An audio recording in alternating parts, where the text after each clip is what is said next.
उल्फत का ताज रखते हैं, हर मर्द का इलाज रखते हैं। अली की उल्फत का ताज रखते हैं, हर मर्द का इलाज रखते हैं।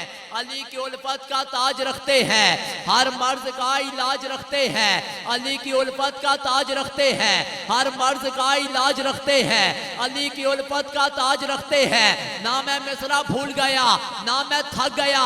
अगला मिसरा इसलिए नहीं पढ़ रहा कि पीछे बैठे हुए आशिकाने रसूल की तवज्जो किसी की दाएं है, किसी की बाएं है। मैं इनकी तवज्जो अपनी तरफ चाहते हुए इनकी आंखों में आंखें डालकर ये अगला मिसरा हवा के झोंके की तरह पढ़ के गुजर जाऊंगा।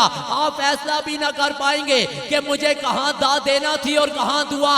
अली की उल्फत का ताज रखते हैं, हर मर्द का इलाज रखते हैं। अली की उल्फत का ताज रखते हैं, हर मर्द का इलाज रखते हैं। मुझे देखना यह है कि चौथे मिसरे में किसका बोलने पे जीना चाहा। कोई एक बंदा खड़ा होके कह दे कि शेराज अरफात तेरे जुमले में वजन न था, बोलने पे जीना चाहा तो रब्बे काबा की कसम कलम ही तोड़ के पिंडी की फजाओं में बखेरना है। सारी जिंदगी शेर ही न कहूं। अली की उल्फत का ताज रखते हैं, हर मर्द का इलाज रखते हैं। हमको क्या डर यजीदियत का बना, अरे हम हुसैनी हैं, हुसैनी मजाज रखते हैं।